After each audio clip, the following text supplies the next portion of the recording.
Subamos para escuchar el Sermón del Monte.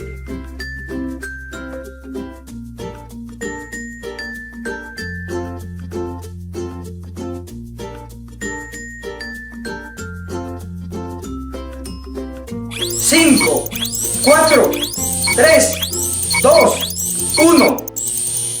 Bienaventurados estudiantes de la Biblia y del Espíritu de Profecía. Si nos ve a través de la televisión, por el cable DX o en las redes sociales, Facebook, YouTube, o a través de las ondas sonoras de la radio. De hecho, saludamos a nuestro hermano Darinel Santizo, nuestro locutor en la radio La Voz del Cuarto Ángel, o en la radio La Voz mayúscula. Saludos a nuestros radioescuchas. También a nuestra hermana Rebeca Rentería, que nos ve en California, Estados Unidos. También a nuestro hermano Carlos Arteaga, que nos ve en Venezuela, Suramérica. Soy Enoc Martín con ustedes en el análisis profundo de la palabra de Dios. El título de nuestra lección es El Sermón del Monte. Pero para continuar vamos a arrodillarnos y orar. Padre viviente que está en los cielos, santificado sea su nombre. Pedimos su Santo Espíritu, que sea Él nuestro Maestro y nosotros sus alumnos, en el nombre de Jesús. Amén. Punto número 1. El Sermón del Monte. ¿Sabías qué? ¿Sabías que el libro Discurso Maestro de Jesucristo, libro de Elena de White, consiste en 127 páginas, las cuales hablan del Sermón del Monte, punto por punto? ¿Sabías que el saludo del cielo es bienaventurado? Eso lo dice el Discurso Maestro de Jesucristo en la página 3. ¿Sabías que el Sermón del Monte consiste en 3 capítulos? Mateo capítulo 5, Mateo capítulo 6 y Mateo capítulo 7. En estos capítulos están los principios necesarios para ingresar al reino de Dios. Es por ello que Cristo se los enseñaba a sus discípulos antes de ser bautizados. ¿Sabías que en la antigüedad se utilizaban 2 montes? Uno para bendición y otro para maldición, donde lo dice en Deuteronomio capítulo 11. Deuteronomio capítulo 11. Deuteronomio capítulo 11, verso 29 dice: y cuando el Eterno tu Dios te introduzca en la tierra que vas a poseer, pondrás la bendición sobre el monte Gerizim y la maldición sobre el monte Ebal. Estaba un monte por un lado llamado Gerizim. Estaba el otro monte por el otro lado y se llamaba Ebal. Al lado de los 2 montes estaba el hermoso valle llamado Siquem. En este valle se reunía todo el pueblo de Israel para escuchar la bendición y para escuchar la maldición si no obedecían los mandamientos. Leeremos lo que dice el Discurso Maestro de Jesucristo, página 7.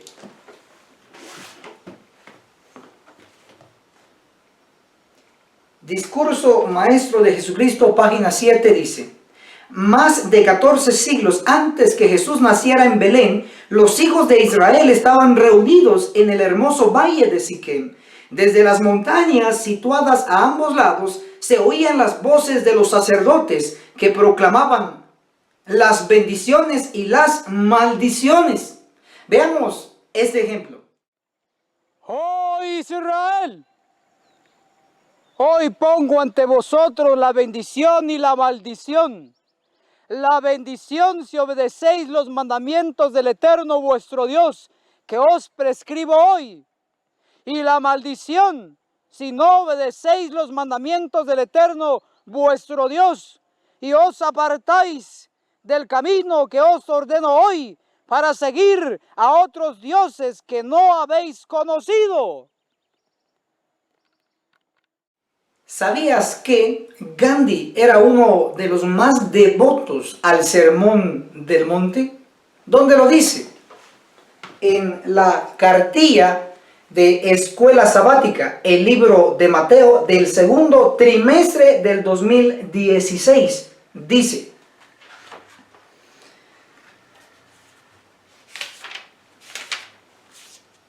en la página 26, en el siglo XX, Mohandas Gandhi fue el más famoso no cristiano devoto del sermón. Si Gandhi era devoto al Sermón del Monte, la pregunta es, ¿por qué no se convirtió al cristianismo? Bueno, una de las posibles respuestas es que Gandhi existió y vivió la Primera Guerra Mundial en 1914 a 1918. Él tenía 45 años cuando empezó la Primera Guerra Mundial. Él también experimentó la Segunda Guerra Mundial, iniciada en 1939. En ese año él tenía 70 años.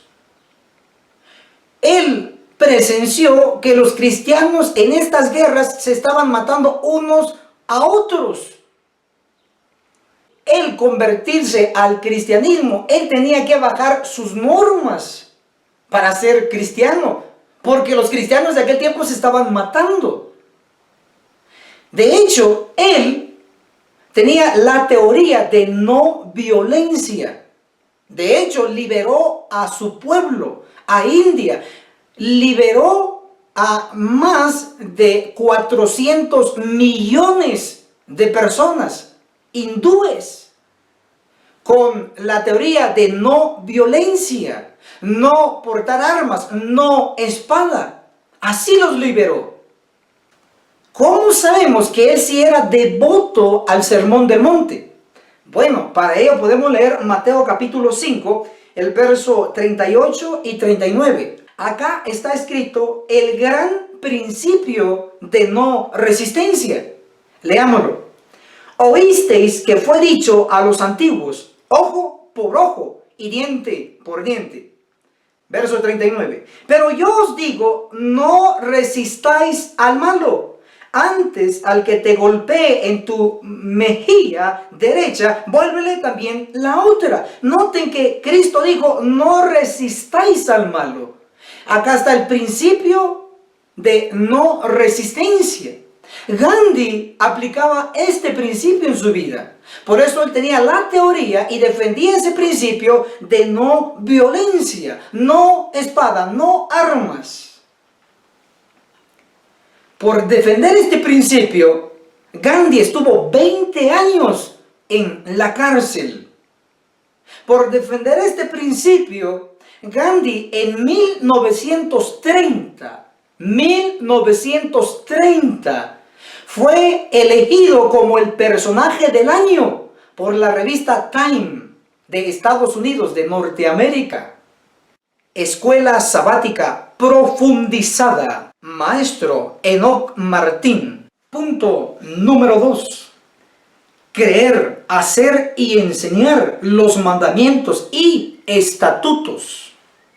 Mateo capítulo 5, verso 17 al 19 dice: no penséis que he venido para abolir la ley o los profetas. No he venido a invalidar, sino a cumplir. Verso 18. Os aseguro que mientras existan el cielo y la tierra, ni una letra ni un punto de la ley perecerán, sin que todo se cumpla. Verso 19.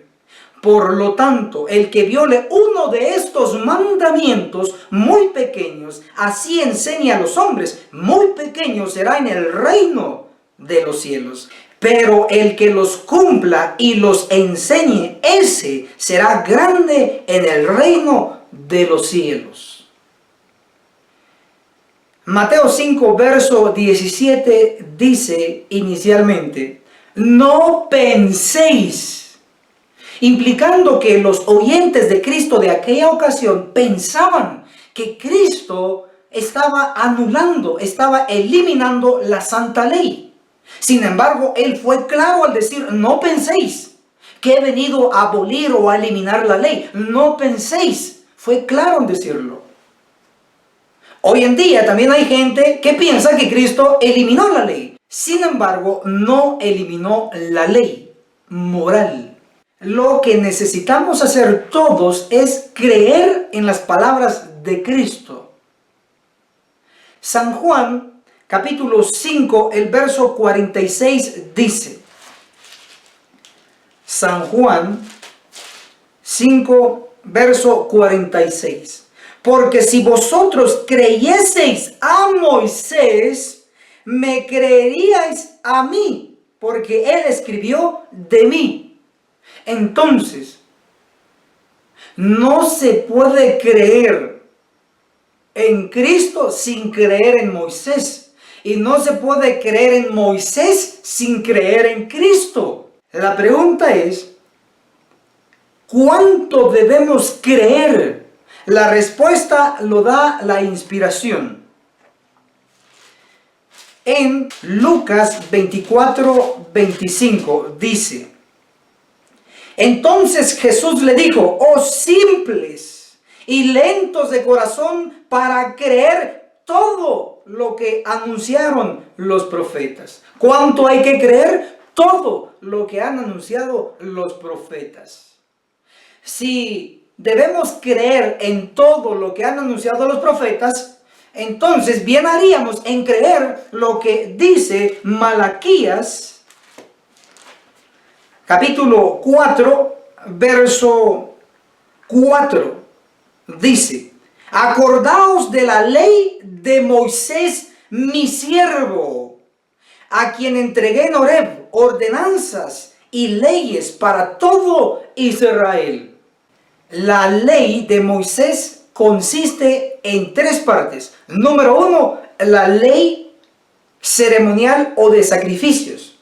Número 2, la ley civil. Número 3, la ley moral. ¿Cuál de las tres de estas leyes está vigente? Veamos. La ley ceremonial o de sacrificios está abolida, está eliminada en la cruz. Y lo dice Colosenses 2:14. Por eso hoy no practicamos el hacer sacrificios de corderos, etc. Ahora, la ley civil tampoco es aplicable para nosotros. ¿Por qué? Porque hoy nosotros no estamos como una nación. El pueblo de Dios no está reunido en una sola nación. Estamos bajo el gobierno de distintas naciones. Pero la ley moral sí que es aplicable para nosotros. La ley de los 10 mandamientos. El libro de Deuteronomio, libro de Moisés, hace un resumen de estas leyes que hemos mencionado. Sin embargo, nos enfocaremos en la ley moral. Deuteronomio, capítulo 4, versos 26 y 27. En estos versos, Moisés pronostica tres cosas. Número 1, predice la desintegración del reino. Número 2, predice la dispersión del pueblo. Número 3, predice una visitación de la inspiración para el pueblo de los últimos días. Deuteronomio capítulo 4, versos 26 y 27. Pongo hoy por testigos al cielo y a la tierra, que muy pronto pereceréis del todo, de la tierra que vais a poseer al pasar el Jordán. No estaréis en ella mucho tiempo, porque seréis destruidos. Acá en este verso se pronostica la desintegración del reino. Leamos ahora Deuteronomio capítulo 4, verso 27. El Eterno os dispersará entre los pueblos, y quedaréis unos pocos entre las naciones a donde os llevará el Eterno. En este verso se pronostica la dispersión del pueblo. Hoy por hoy, ese pueblo está esparcido entre las naciones. Deuteronomio capítulo 4, verso 30 dice: cuando estéis en angustia y os alcancen todas estas cosas, en los últimos días volveréis al Eterno vuestro Dios y oiréis su voz. Notemos que se pronosticó en este verso la visitación de la inspiración, que el Señor, el Todopoderoso, iba a visitar a su pueblo, porque dice, oiréis su voz. Y está hablando del pueblo de los últimos días. Es por ello que los consejos en los escritos de Moisés, nosotros también estamos incluidos.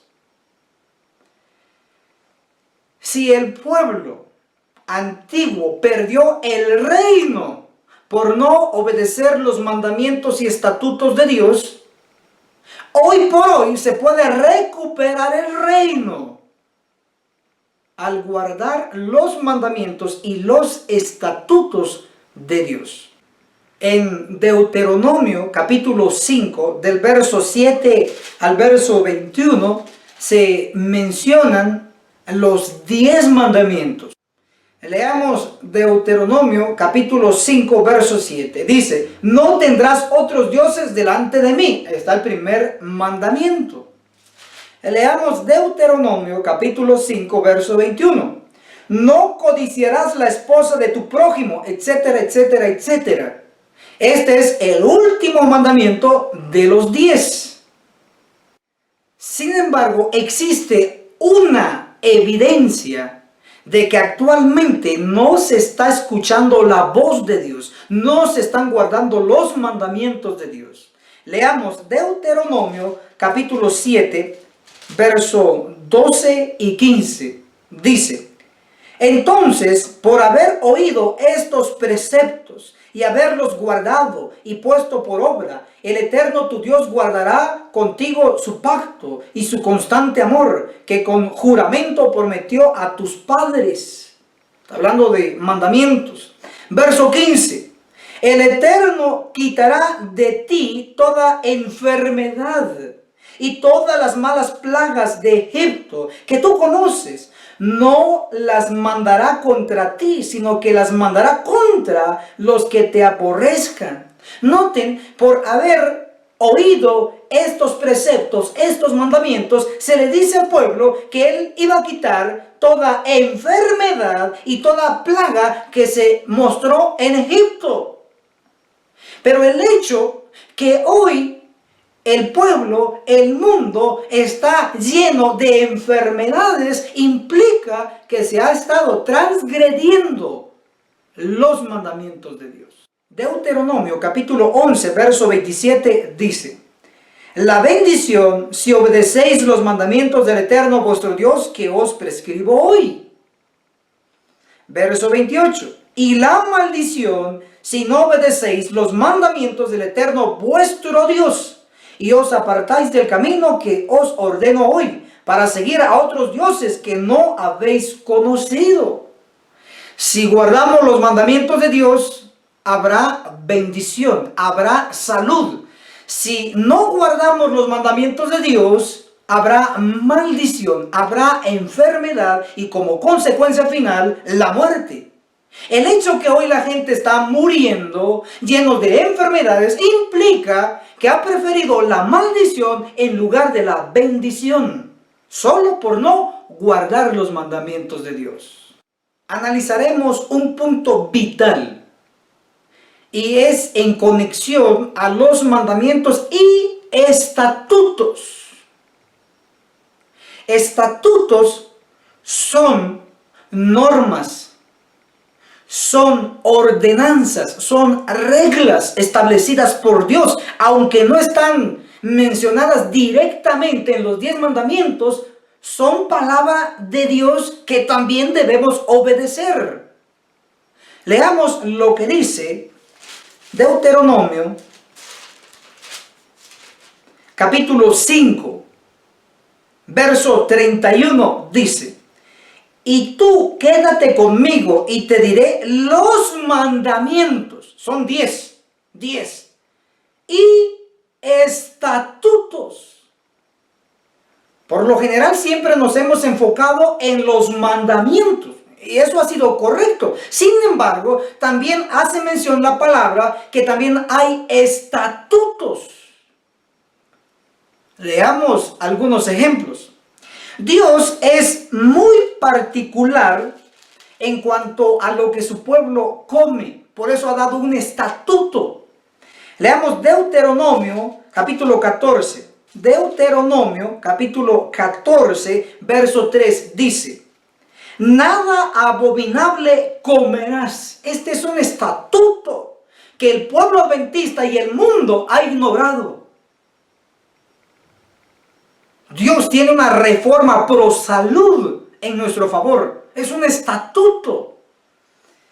También Dios es muy particular en cuanto a la forma de vestimenta de su pueblo.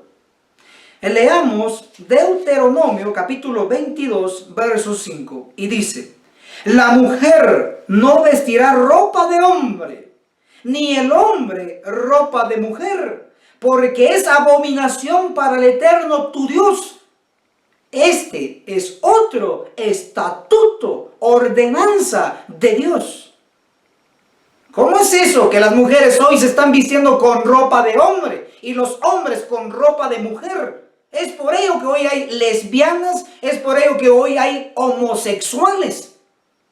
Y obviamente hay otras razones por las cuales llegan a ser ese tipo de clase de gente. Sin embargo, Dios es estricto y ha dado un estatuto en qué debe vestir el hombre y en qué debe vestir la mujer.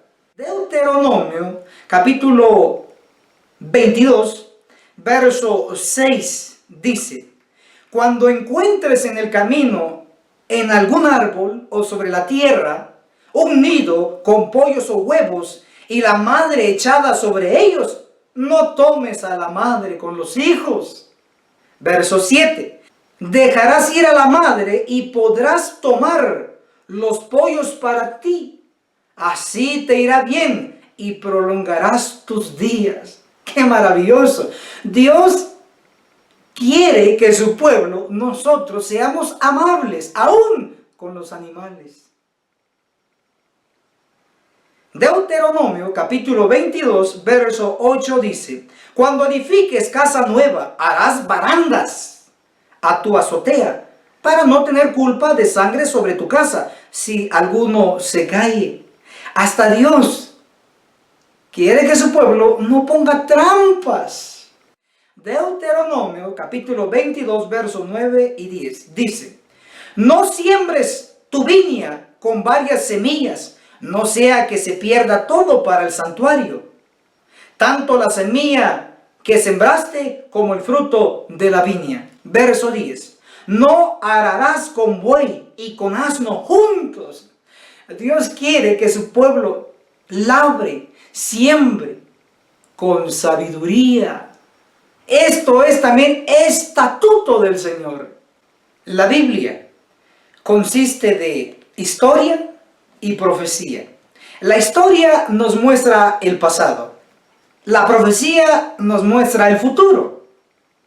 Pero los mandamientos, los estatutos de Dios nos dan las bendiciones del presente. El no guardarlas, quedamos desprotegidos. El no obedecerlas, quedamos a la intemperie del enemigo. Tal como lo podemos ver en esta imagen. Mírela, medítela, estúdiela. Escuela sabática profundizada. Maestro Enoc Martín. Punto número 3. El verdadero intérprete, Cristo. El libro inspirado, El deseado de todas las gentes, en la página 25, hace referencia sobre Cristo.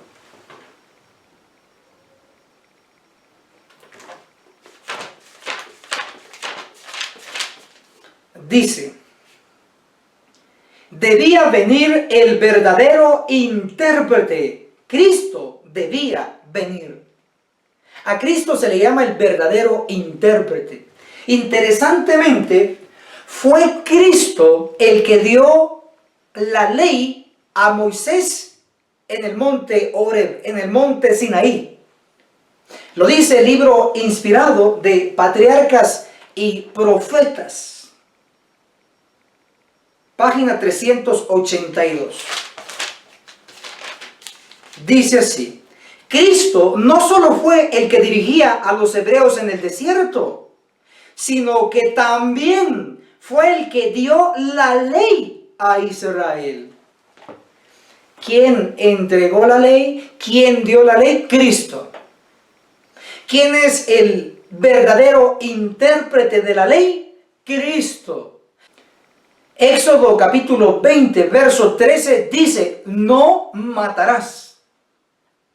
Sin embargo, no se había interpretado correctamente este mandamiento como los otros mandamientos. Sin embargo, el verdadero intérprete, Cristo, lo interpretó. Leamos Mateo capítulo 5, verso 21 y 22. Dice, oísteis que fue dicho a los antiguos, no matarás. El que mate será culpado de juicio. Verso 22. Pero yo os digo, cualquiera que se enoje con su hermano será culpado de juicio. Cualquiera que diga a su hermano imbécil será culpado ante el Sanedrín. Y cualquiera que le diga fatuo estará en peligro del fuego del infierno. Sumamente interesante. Se puede transgredir el sexto mandamiento, no matarás, con la pronunciación de una sola palabra. Es lo que dijo el verdadero intérprete. Leamos Mateo capítulo 5, versos 27 y 28. Dice, oísteis que fue dicho, no cometerás adulterio. Verso 28. Pero yo os digo, el que mira a una mujer para codiciarla y adulteró con ella en su corazón. Sumamente interesante también. Podemos quebrantar el séptimo mandamiento, no cometerás adulterio, con una mirada o un pensamiento. Los escribas, los fariseos, no cometían adulterio literalmente. Los escribas y fariseos no mataban literalmente, pero sí codiciaban a una mujer, pero sí odiaban al hermano. Es por ello que Cristo dijo, Mateo 5, verso 20, porque os digo que si vuestra justicia no es mayor que la de los escribas y los fariseos, no entraréis en el reino de los cielos. El reto es superar la justicia de los fariseos. La justicia del hombre, como dice la palabra en Isaías 64, verso 6, es como trapo de inmundicia, como trapo de menstruación de mujer. Así es la justicia del hombre. Es por ello que nosotros debemos superar la justicia de los fariseos. Debemos de tener la justicia de Cristo, guardando estrictamente sus mandamientos. Es por ello que debemos guardar la ley según la letra, no matar literalmente, y según el espíritu, no pensar ni desearle la muerte al hermano, ni en palabra ni en acción. Escuela sabática profundizada, maestro Enoc Martín. Punto número 4.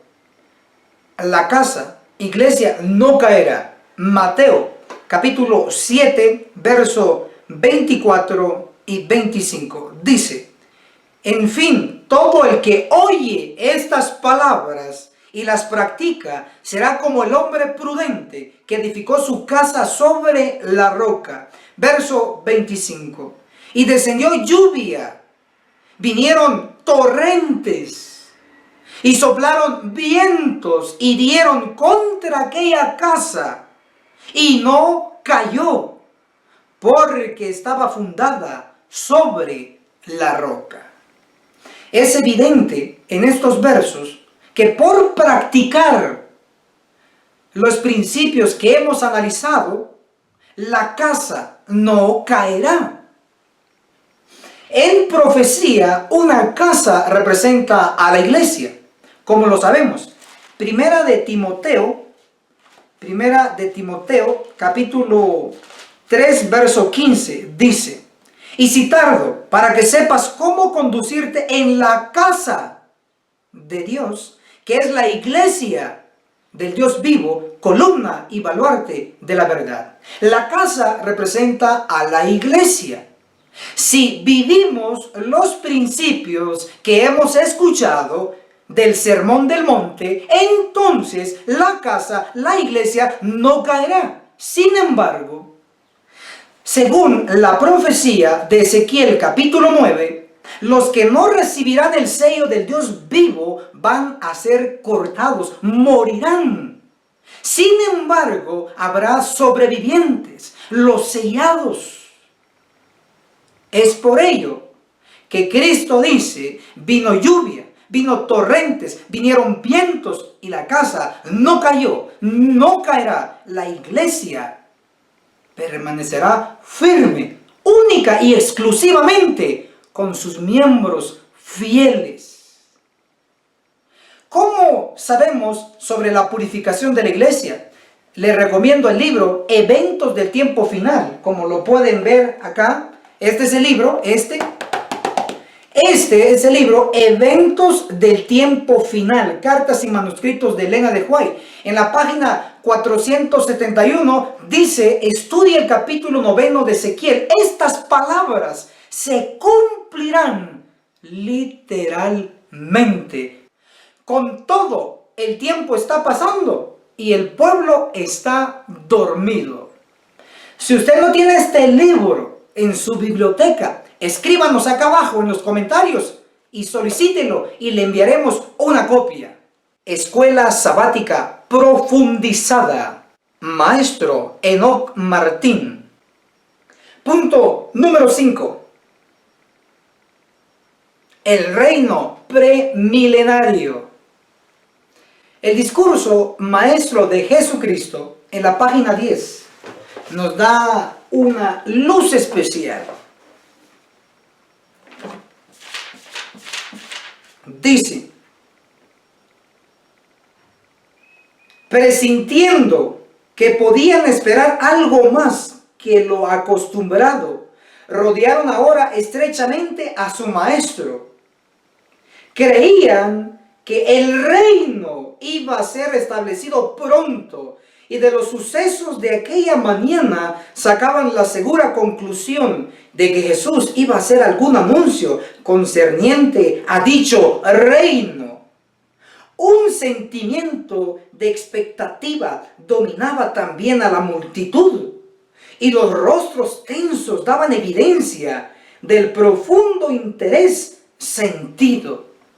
Esta cita nos revela que tanto los discípulos como la multitud que estaban con Cristo en el Sermón del Monte creían que algo iba a ocurrir, que ya había llegado el tiempo en que Cristo iba a declarar que iba a establecer su reino acá en la tierra.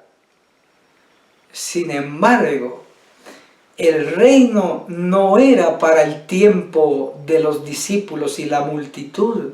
El libro de Hechos nos da más luz, nos revela una verdad.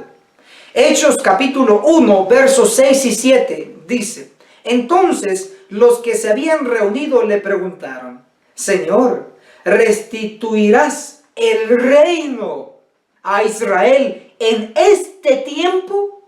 Es decir, en el tiempo de los discípulos, ¿se iba a restaurar el reino? Notemos cómo le contesta Cristo. Hechos capítulo 1, verso 7 dice: Él contestó: no os toca a vosotros saber los tiempos o las épocas que el Padre puso en su sola potestad. Notemos cuidadosamente que Cristo no les dijo que no se iba a levantar el reino. Solo les dijo que a ellos no les tocaba saber cuándo. Es tan importante este tema del reino que Cristo en el Sermón del Monte, en los 3 capítulos de Mateo, capítulo 5, capítulo 6 y capítulo 7, se habla sobre el reino. Mateo capítulo 5, verso 3. Bienaventurados los pobres en espíritu, porque de ellos es el reino. Mateo capítulo 5, verso 10 dice: bienaventurados los que padecen persecución por causa de la justicia, porque de ellos es el reino. Mateo capítulo 5, verso 19 dice: por tanto, el que viole uno de estos mandamientos muy pequeños y así enseña a los hombres, muy pequeño será en el reino de los cielos. Pero el que cumpla y los enseñe será grande en el reino de los cielos. Mateo 5, verso 20. Porque os digo que si vuestra justicia no es mayor que la de los escribas y los fariseos, no entraréis en el reino. Pasemos a otro capítulo. Mateo capítulo 6, verso 10, hablando de la oración modelo. Venga tu reino, sea hecha tu voluntad, en la tierra como en el cielo. Notemos que por generaciones se ha estado orando: venga tu reino, hágase tu voluntad en la tierra como en el cielo. Ya es tiempo que la oración sea contestada, y será en nuestro tiempo. Mateo capítulo 6, verso 33 dice: buscad primero el reino de Dios y su justicia, y todas estas cosas os serán añadidas. Pasemos a otro capítulo que habla del Sermón del Monte. Mateo capítulo 7, verso 21. No todo el que me dice Señor, Señor, entrará en el reino de los cielos, sino el que hace la voluntad de mi Padre que está en los cielos. Así que no basta con llamarle a Cristo Señor, Salvador o gritar aleluya. Requiere más para entrar al reino. El Sermón del Monte está lleno de reino, reino, reino, reino, reino, reino, reino, reino y reino, porque es un tema vital. Y esto fue nuestra escuela sabática profundizada. Si desea el tema del reino, punto por punto, tenemos un regalo para usted. Un video de más de 40 minutos para usted. Solo solicítelo acá abajo en los comentarios y se lo enviaremos. Si desea todos los puntos tratados en este video, en escrito, entonces solicítelo y se lo enviaremos. Si aún no se ha suscrito en nuestro canal en YouTube, nos puede localizar como Enoch Martín y suscribirse. También nos puede encontrar en Facebook bajo el nombre de Enoch Marshall. Vamos a arrodillarnos para orar y darle gracias a Dios por el tema de hoy. Padre viviente que está en los cielos, santificado sea su nombre. Gracias por enseñarnos a través de su bendita palabra. En el nombre de Jesús, amén.